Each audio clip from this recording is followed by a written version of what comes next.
আজকে ভীষণ হেলদি আর টেস্টি একটা ডালিয়া রেসিপি শেয়ার করব, যেটা আমি তিমশিকে প্রায়ই করে খাওয়াই। আজকে আমি বানাবো তিমশির জন্য ডালিয়ার খিচুড়ি, যার জন্য আমি এখানে ডালিয়া নিয়েছি আর সাথে সামান্য মুগ ডাল, আর এখানে দেখো অনেক রকমের সবজি নিয়েছি, তার সাথে ভেজানো ছোলা। তো চলো রান্নাটা শুরু করি। আর পুরো রান্নাটা কিন্তু আমি ঘি দিয়েই করব।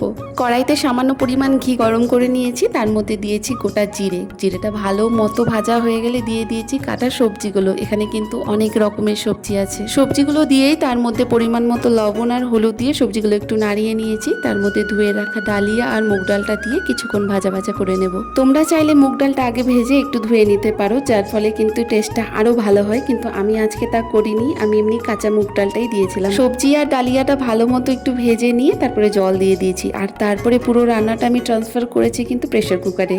তারপরে নুন মিষ্টিটা চেক করে নিতে হবে। আর আমি এখানে অ্যাড করেছিলাম ভাজা জিরের গুঁড়ো, তোমরা চাইলে নর্মাল জিরের গুঁড়ো দিতে পারো। আর আমি এখানে অ্যাড করছি একটা কাঁচা লঙ্কা। তিমশির যে কোনো খাবারে আমি কাঁচা লঙ্কাটা অ্যাড করি, একটু ঝাল ঝাল ভাবটা হলে ভালো লাগে আর ওরও অভ্যেসটা হয়ে যাবে। তার সাথেই অ্যাড করলাম অনেকগুলো ভেজানো ছোলা। এই ভেজানো ছোলাটা দিলে ডালিয়া খেতে ভীষণ ভালো লাগে আর তিমশিও ভীষণ ভালো খায়। ছোলাগুলো দিয়ে নাড়িয়ে আমি প্রেসার বন্ধ করে দিয়ে কয়েকটা সিটি দিয়ে নিয়েছি। আর তারপরে দেখো কিছুক্ষণ রেস্টে থাকার পরে ফাইনালি এরকম হয়েছে দেখতে, ভীষণ টেস্টি হয়েছিল খেতে। এখন আমি খাবারটা বেড়ে নিচ্ছি, তিমশিকে খাইয়ে দেবো। তিমশি কিন্তু এটা ভীষণ ভালো খেয়েছে। তোমরা কিন্তু তোমাদের বাচ্চাদের এভাবে একবার ডালিয়ার খিচুড়ি করে দিতে পারো, অবশ্যই ভালো লাগবে। আর চাইলে তোমরাও খেতে পারো।